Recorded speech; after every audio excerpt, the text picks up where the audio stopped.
ಇವತ್ತು ನಾನು ರಾಹುಕಾಲ ನಾವು ಫಾಲೋ ಮಾಡ್ತೀವಲ್ಲ ಅದು ಸರಿನಾ ತಪ್ಪು ಅಂತ ಹೇಳೋದಕ್ಕೆ ಮಾಡ್ತಾಯಿದ್ದೀನಿ.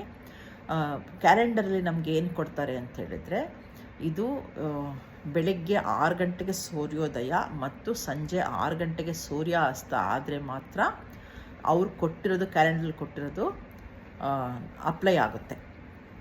ಇಲ್ಲ ಅಂದರೆ ನಾವು ಅದನ್ನು ಲೆಕ್ಕ ಮಾಡಬೇಕು. ಹೇಗೆ ಲೆಕ್ಕ ಮಾಡೋದಂದರೆ, ಅಗಸ್ತ್ಯರ ಒಂದು ಕ್ಯಾಲ್ಕುಲೇಟರ್ ಇದೆ, ರಾಹುಕಾಲ ಕ್ಯಾಲ್ಕುಲೇಟರ್ ಅಂತಲೇ ಇದೆ.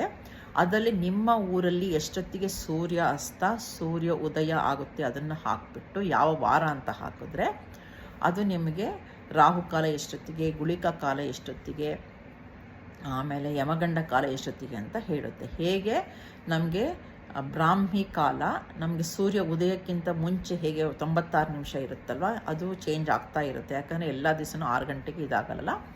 ಹಾಗೆ ಈ ರಾಹುಕಾಲ, ಗುಳಿಕ ಕಾಲ ಮತ್ತು ಯಮಗಂಡ ಕಾಲ ಕೂಡ ಸೂರ್ಯ ಉದಯ ಸೂರ್ಯಾಸ್ತದ ಮೇಲೆ ಚೇಂಜ್ ಆಗುತ್ತೆ. ನಾವು ಅದನ್ನೇ ನಾವು ಹೇಗಿದೆ ಹಾಗೆ ಫಾಲೋ ಮಾಡೋದಿಲ್ಲ. ಅದು 6 ಗಂಟೆಗೆ ಮಾತ್ರ ಇರೋದು. ಅದು ಯಾರು ಬೇಕಾದ್ರೆ ಇದನ್ನು ನಾವು ಇದು ಕ್ಯಾಲ್ಕುಲೇಟ್ರ್ ಮಾಡ್ಕೊಬೋದು. ಧನ್ಯವಾದಗಳು.